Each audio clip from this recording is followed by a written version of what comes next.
today we will be talking about the topic of personal development. I am interviewing Dawn from the podcast Mother Daughter Ish. She talks about how she knew that she was different from the rest of her family when she was just 5 years old. And she is the first millionaire in her family, and she tells us how she did that. So I hope you guys enjoy this episode.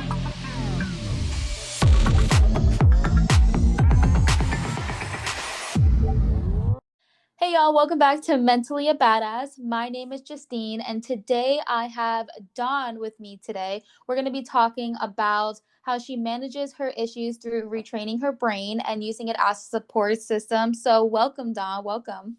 Thank you so much, Justine. I appreciate it. I'm excited to talk about this topic because anything that we can talk about to help another person, I think it's worth it. Yeah, no, absolutely. And I truly feel like going through certain things in our past, like, growing up and such, was really meant for us to help, others who may not have like access to like certain resources and such. Like, that's what I truly I agree. believe in. I Yeah. agree. Oh yeah. Of Oh, So what I would first like to talk about is to understand like your like the reasoning of your purpose, like what made you, like, if you don't mind like opening up about like the absolutely. reasoning of what you're doing today. I can tell you, and when your listeners hear me say this, they're gonna think about it and have like a type of moment.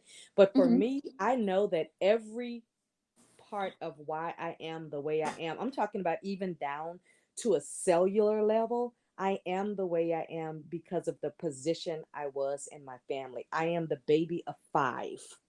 Okay.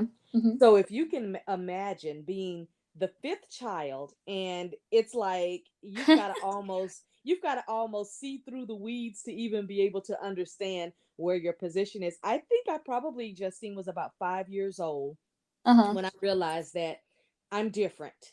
I realized that wait, I don't have to stand out to do anything. I can just be who I am, Mm-hmm. and I don't have to compete with anything. And I'm like that today. I don't compete for anything. I don't compete for business contracts. I don't compete for attention. I don't compete for anything. And I know that all of that is because being child number five, let me tell you something.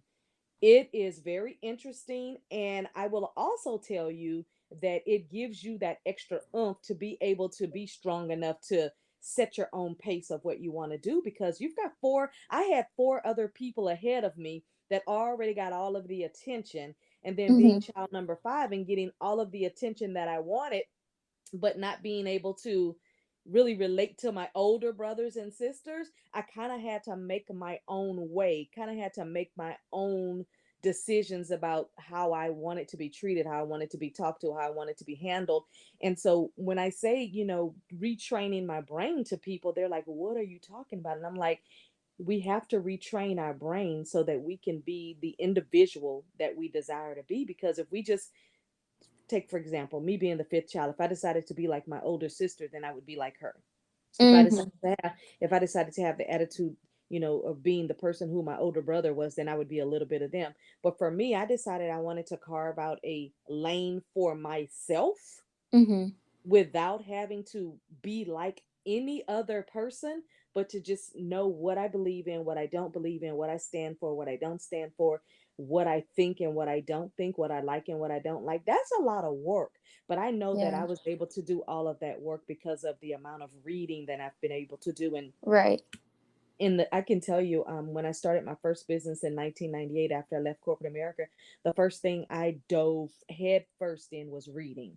I wanted to read everything in the world that I could on positive mental attitude, on personal development, on confidence, just all of those things I wanted to read about. And then you also have to sprinkle in a little bit about forgiveness, Mm-hmm. because you have to realize that forgiveness is really not about the other person, but it's really about you. So it took me a long time to realize that I can forgive someone without having to go to them and announce it or having them involved in it, but I can have my own peace of mind. So that retraining of the brain is not something that you just wake up the next morning and do. It's something that you have to take your life to actually do it. And I'm almost 50 now.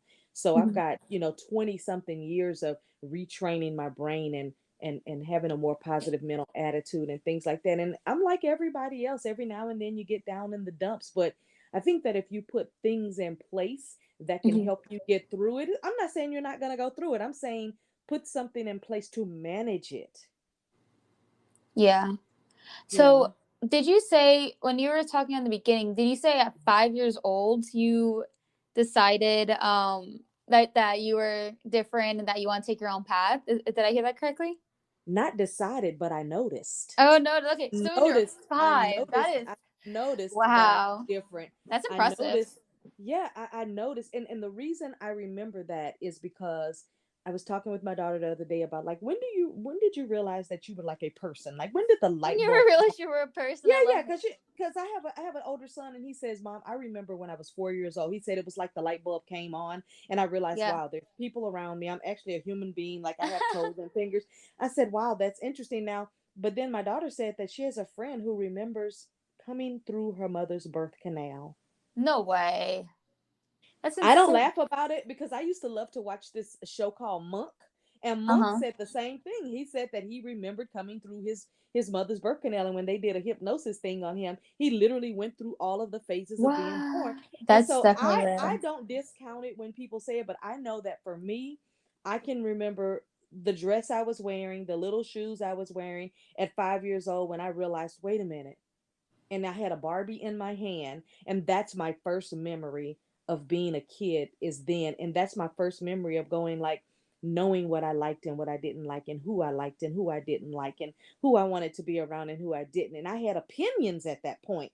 So that I can remember. So, some people Yeah. they remember that and some don't, but I can tell you for me, my light bulb moment of realizing I was a being was at 5 years old. I try to think if I knew anything before then, but I know for sure I did not know anything before then. So Yeah. I would say my first memory is probably maybe like 6.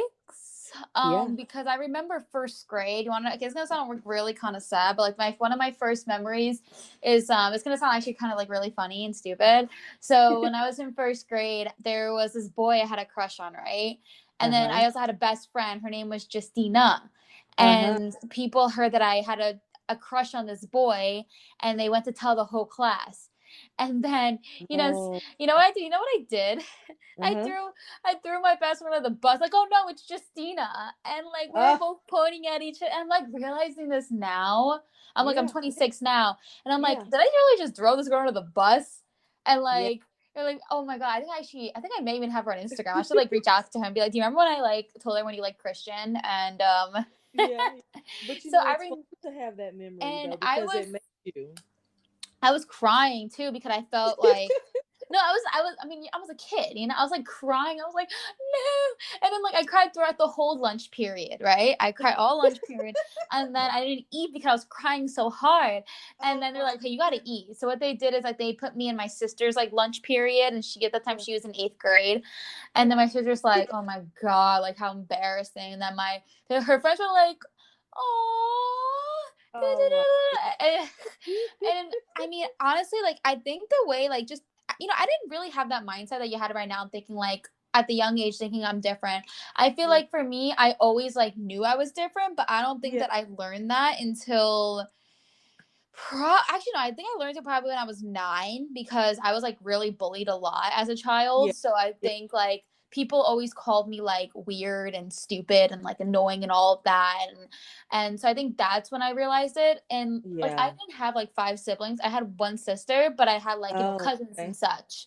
Yeah, yeah. And my cousins, I was the youngest, and my sister is 6.5 years older than me. So Oh, that's a yeah. little bit That's a of big gap a though. Yeah. yeah. And then my cousin, I think the closest one is like 3 years older than me or whatever. They're all closer to my sister's age. Yeah. So like at family gatherings, they will always like want to be my sister versus me. Um, Exactly. so I Exactly. felt like a huge outsider growing up. Yep. Yep. And Yep. yeah, and then Same till here. till today, I mean, I talk more to my cousins now because we're like all adults and everything like that. But I'm also the only cousin out of my family who moved to a different state. Like after I Yeah. got to college, Yeah. I was like, okay, I'm over Jersey. Like I need something. Like I moved to Florida by myself. Right. Right, right, right. That's a big And old move there. it is. And people even like say to my mom, they're like, wow, it's impressive. Like Justine like just got up and just went to another state by herself. And I think like I've just always been that person that likes change. Mm-hmm. And everybody, I mean, obviously everyone has their own life and, like they have their own path. But all my cousins, like I'm actually the only single person too to be like Yeah. everybody in my family either like has a husband, is engaged, has a kid. Like I'm the only person who's like single and like I'm not even thinking about like But it's relationships, good right? to be different. It's It really good is. to be And I different. And I feel like I think, can relate to you on that way yeah, but see, because the things it's you went through, it built your character. Because let me tell you something. My two older sisters, they would go in the bathroom and do their makeup and stuff, and they would lock the door so I couldn't come in. So at that point, I was like, you know what? I don't really care. I don't have to be a part of. And I'm like that today. If I'm not invited to the party, I am so good with that because I'm different. So uh-huh. that means that obviously there's going to be things going on at the party that I don't participate in. So it's just best for you not to invite me anyway. Yeah, and honestly, it takes real like maturity and growth to Oh my feel goodness. that because Oh yeah. like people have FOMO, people feel like I mean Yeah. honestly like the way that you grew up and having that mindset, I think that's really like awesome. Like for me, like it took me time to think like you do.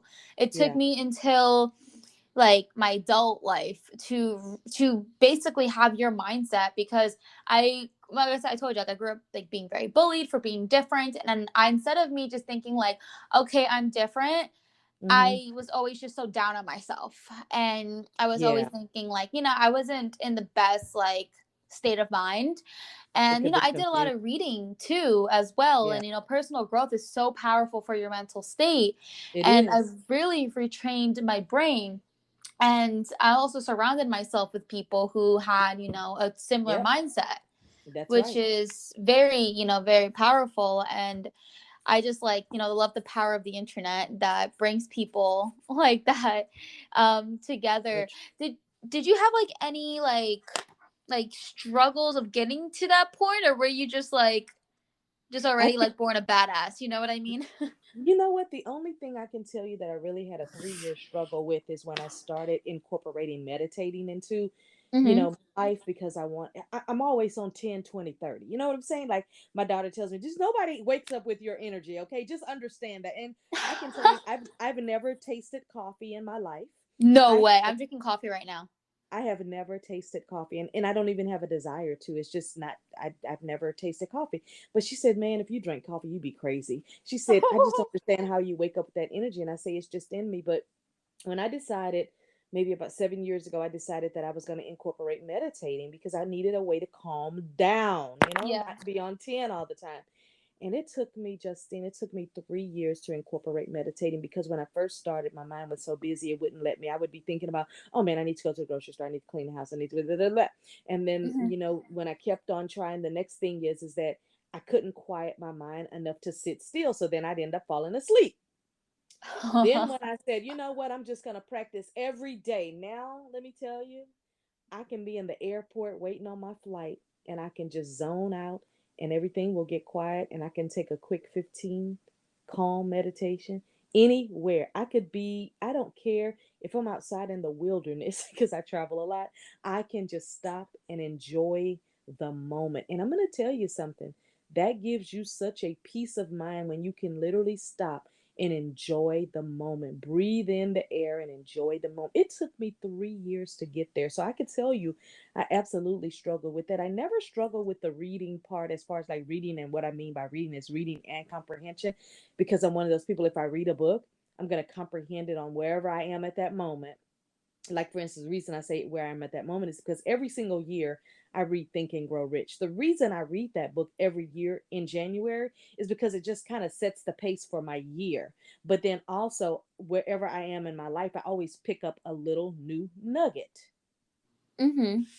And You. so yeah, when I read books, I really take it on as a seriously. Like I can tell you right now, when I read all of Og Mandino's books, by the time I'd read the last book that I had on my shelf by Og Mandino, I literally had withdrawal symptoms. I wanted more of that because it made me so happy. It gave me things to put in place for my life. It was just such an amazing series. I think he's got like maybe like 7 or 8 books, Og Mandino. And that's how I am with books, is that I love them so much that by the time I'm done with them, I'm like, oh no, I cannot believe I'm on the last 2 pages. Like I get like, okay, I better have like 5 other books waiting for me because I'm ready to dive into the next one because this one was so good. But I do take a moment after I read a book to sit down and go back through the notes that I've either highlighted or checked or whatever. And then I look at what can I take from this book to incorporate into my life, or have I already done these things? That's just how serious I am about books. So, Yeah. and so for me, I know that, and one thing I noticed when I was a teenager is that no matter how happy you are, no matter how great everything is going, no matter how you keep your business to yourself, your mind is so powerful Mm-hmm. that your mind will remind you of things, or your mind will give you things to potentially, oh, that could be fearful. You know what? If I did not have the things that I've put in place, a lot of things that pop in my head probably would have taken over. But because I've put the personal development piece in there, because I've put the reading great books in there, because I've incorporated listening to all genres of types of music. My favorite when I'm really meditating or I'm calming down, I love classical music, but more so piano classical music. I love piano. Mm-hmm. And so I just have like these little nuggets of things that I incorporate in. If I wake up, and everybody I believe in the world has done this, where you wake up and you're like, yeah, let me go back to sleep and start the day over. I've woken up and said, you know what? I'm gonna start this day over because I don't feel like myself. I didn't wake up with that extra bounce that I'm used to. So maybe today is just gonna be one of those days. So then I'll Mm-hmm. say, okay, I'm going to listen to an audiobook, or you know what, I'm going to get busy with organizing something to just kind of get my oomph back or whatever. Or I just do what I tell myself to do.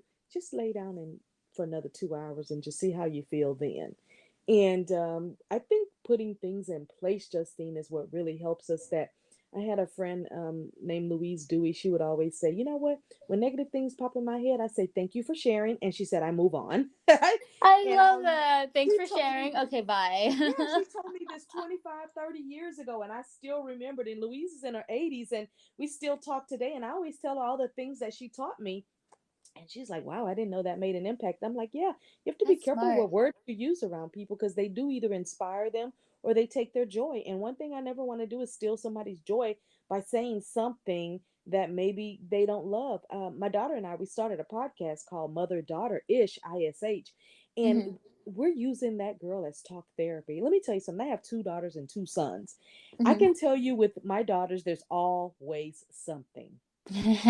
There's always something good. There's always something not so good. The girls are just girls. We're just like that, okay? So we started this podcast because we wanted to use it as talk therapy, but we also wanted to get the conversation going with mothers and daughters so that we could keep the conversations going. So we're talking about everything from boyfriends to lessons learned, to adulting, to every conversation that women discuss. We're going to be talking about it, and we're using it, girl, as like I said, talk therapy, just to continue the conversation so that when there are things going on, have that tool in place to still talk about it. Like, Justine, look, let's say you and I have a falling out today. Mm-hmm. I am the person that's going to call you and say, look, are we going to just be mad forever, or are we going to discuss this? Now, whether we come to a resolution or not, I don't even care. I Yeah. just want I just want to hear your thought process on how you felt about what I did or what I said. Mm-hmm.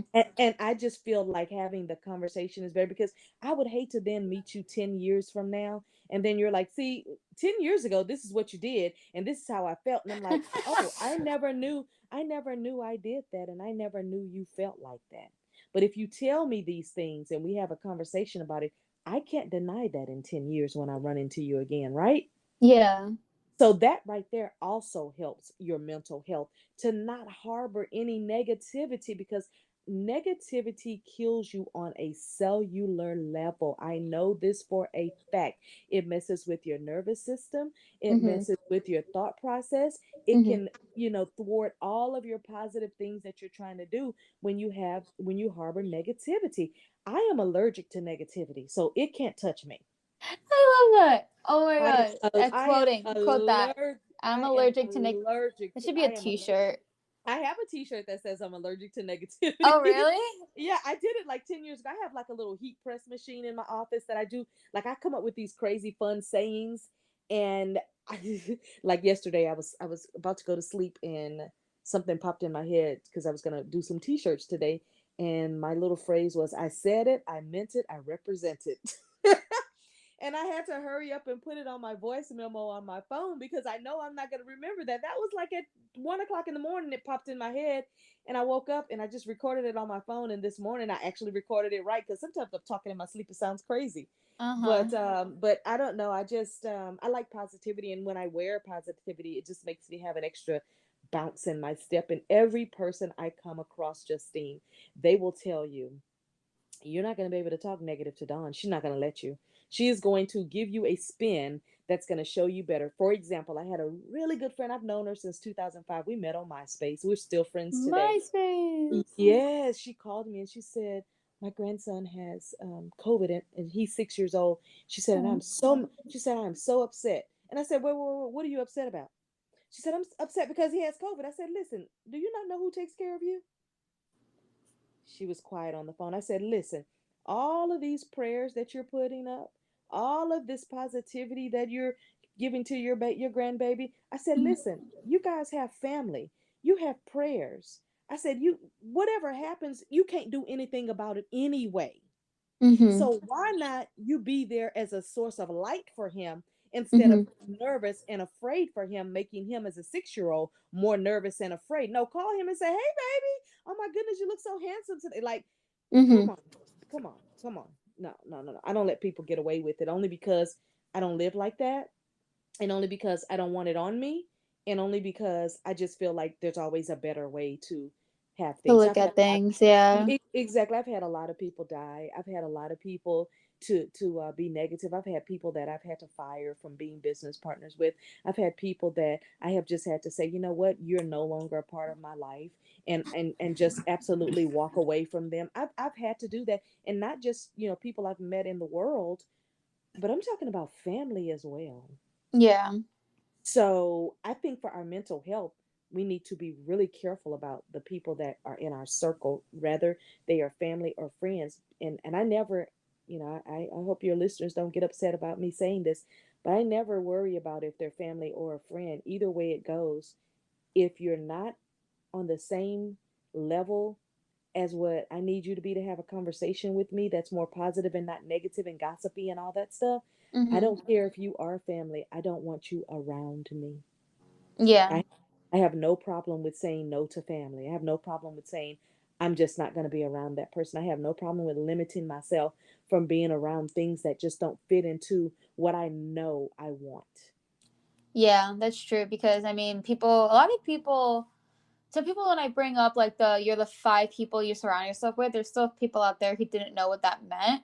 Yeah, And it's like, don't you agree that how, I don't know, this is gonna sound bad or whatever, but like I feel like the more I grow, the more I grow with personal growth and such, like I feel like the lonelier I realize that like it's true. you do It's true. have that feeling when you're It's at a true. certain like level, Hmm. like I feel like It's the true. people who are not at your level, it's just like you just don't like, it's just It's hard to true. find people that are looking to level up more of their life, and then there's It's people very true.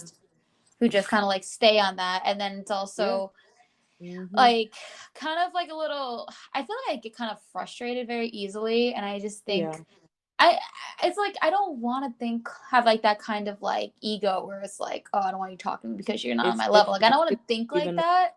it's not even But ego. Have you ever heard that phrase? It's lonely at the top.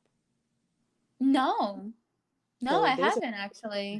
there's a phrase that's been around for hundreds of years, and it's called it says it's lonely at the top. And when they say that, they mean that in many levels. So one level is when, like you said, you level up your mind and you're going your own way. It's very hard to find people who are authentically leveled up. You have people who fake it, but it's very hard to find authentic.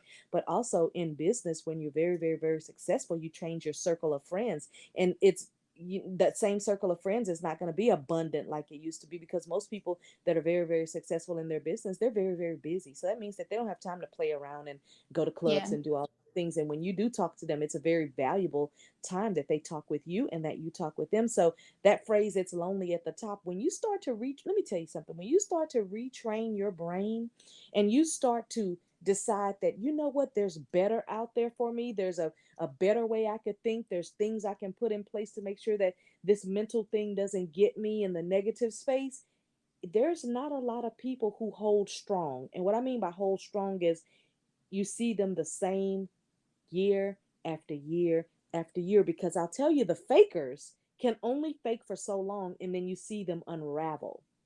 You see them Mm-hmm. unravel. I see it every day on different YouTube shows and stuff. People have their different shows up there, and then some kind of way somebody will say something negative about them, and they will actually care enough to respond and actually come out of character. And I say that if you can come out of character because someone said something negative about you, then you were never really in character anyway, because there should be nothing that anyone can say to you.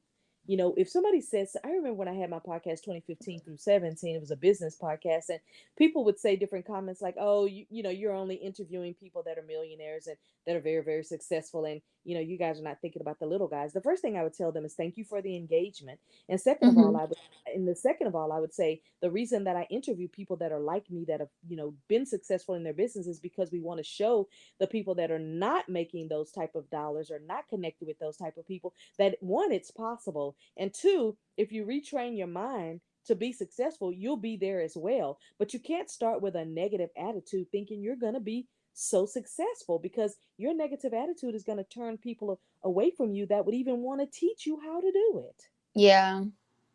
I have clients all the time. I'm a business development consultant since 1998. And I have clients that'll come to me and they'll say, hey, here's what I want to do, but I don't think I can do it because, my wife said, we don't have the money to do it, or we don't have the time, or, nobody Oh else. God, Yeah. God, I Yeah. love the whole "we don't have time" excuse. My favorite one. But no, no, my favorite one is, so and so in our family said, nobody else in the family has done this. So what makes you think you can do it? What? And like, Let me tell you something. excuse me, And I'm when I, the only one in my family who does no, endeavors like I do. no, when That I was, when I was 25 years old, and I read Think and Grow Rich for the first time, I decided at that point, I read it on a Friday and was done with it on a Sunday, never stopped, never left my house. I was just so intrigued with it. yeah. And Napoleon Hill book. And on that Sunday, I said, you know what? I want to be the first millionaire in my family. So I called my mom first and I said, do we have any millionaires that have ever been in our family? She's like, please, no. I said, okay, great. I hung up with her and I said, I wrote my little plan and I said, I will be, not I want, but I said, I will be the first millionaire in my family. It took me 3 years to do it, but I did it, because what I had to do is Wow, look at you, girl. I had to put my reverse engineer plan in place, meaning, okay, I want to be a millionaire. I'm going to be a millionaire, but what do I need to do, the steps to do it? So I Yeah. looked at what I was doing in business and what did I need to add to it in order to do that. And so I realized that business contracts was the way for me. So I ended up with multiple business contracts on consulting and speaking engagements and all that stuff. And within 3 years, I'd done it. And I said, okay, this is great. And from there, you do nothing but go up from there. Here I am, I'm 50 now. And I'm like, you know what? I'll never work as hard as I did in my 20s and 30s and early 40s that, I'm working now. I'm working on purpose. I'm working at a pace that I want to work at, that I don't have to sweat. I'm working on a pace where, as long as I can pack up my computer and my iPhone, guess what? Or my iPad, because I love the iPad. I can pack that up and I can work from any corner of the earth. I don't have to be accountable to anyone, because one thing my clients have never asked me is, where are you at doing my work? They've never asked me that. As long as I get it done, as long as I can help them, as long as I can do my coaching calls every day, nobody cares what island I'm on. Okay. So that's the Yeah. life I created for myself now. But it took all the work that I had to do in my 20s and 30s to even Yeah. make that possible, that I could be anywhere, I could live anywhere, I could visit anywhere. And as long as I have Wi Fi, I'm good. Wow, that's amazing. You wanna know why? Because I been literally been want because they say that when you hang out with millionaires, you could become a millionaire. It's true. It's Your so mindset true. changes. And another Mhm. thing too, I was with my family, and I even thought to myself, I don't have any millionaire, at least to my knowledge. I don't have any millionaires in my family. My dad has a flooring business, and he has since 1989. So my dad is successful in that, but I don't think he never became like millionaire status or anything like that.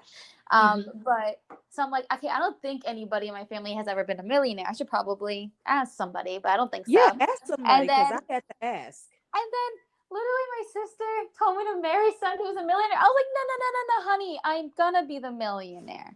I'm like, Exactly. I mean, I'll marrying someone that's a millionaire is great because that's a transfer of wealth, but you also want to be able to create your own wealth just of in case course. that wealth does not get transferred. Because you can marry a millionaire, but they don't even have to give you the millions if it's set up like that in the agreement, you know? Oh, that's true, yeah. But Yeah. it's just like I'm the kind of person where I wanna like be self made. Like I don't wanna Yeah. be like I mean, obviously if I like I don't know, I'm not gonna obviously I would never marry somebody for money. Like that's just like a death trap right there. So I mean, obviously, if I fell in love with a millionaire, that's a whole different story.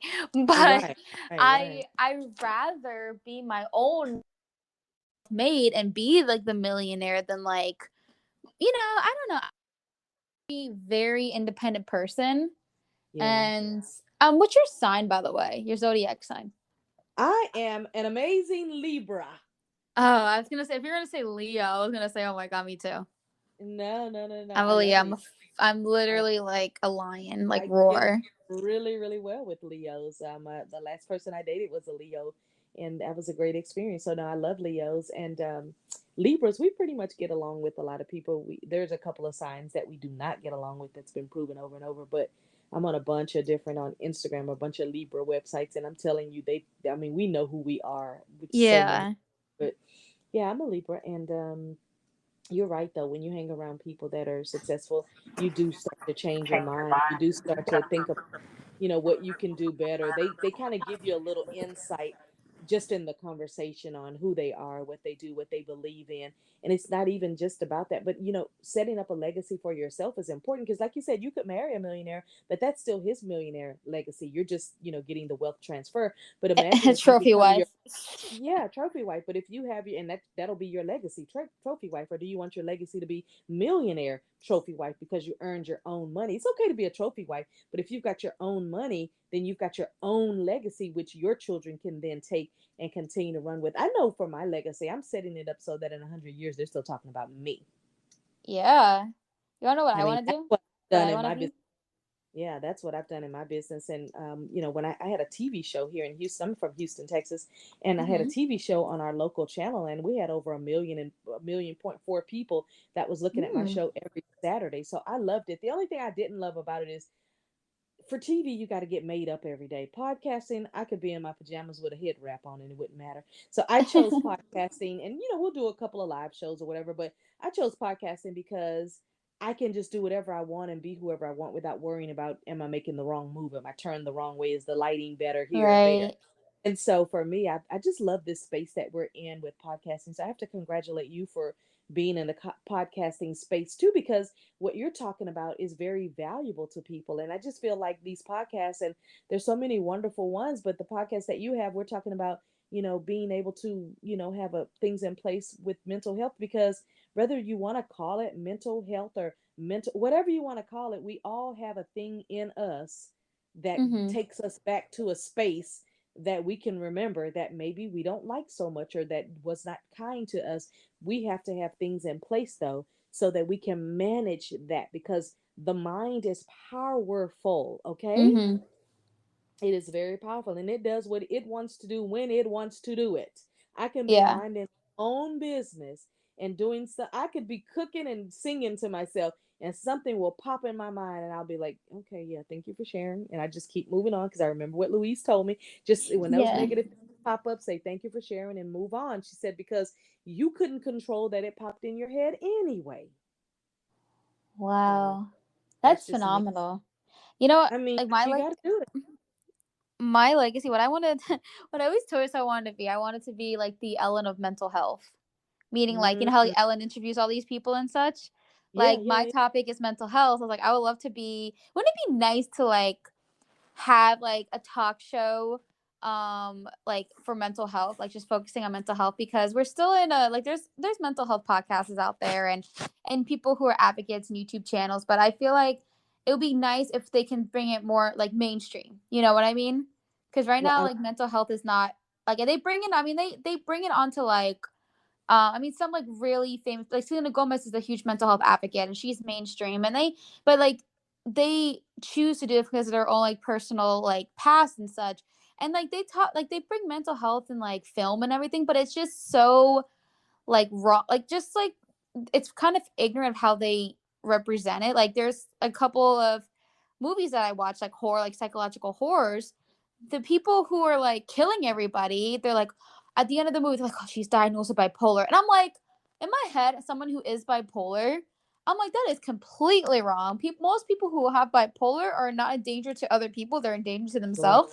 So, right. and just another thing too, like the show, I don't know if you heard of 13 Reasons Why.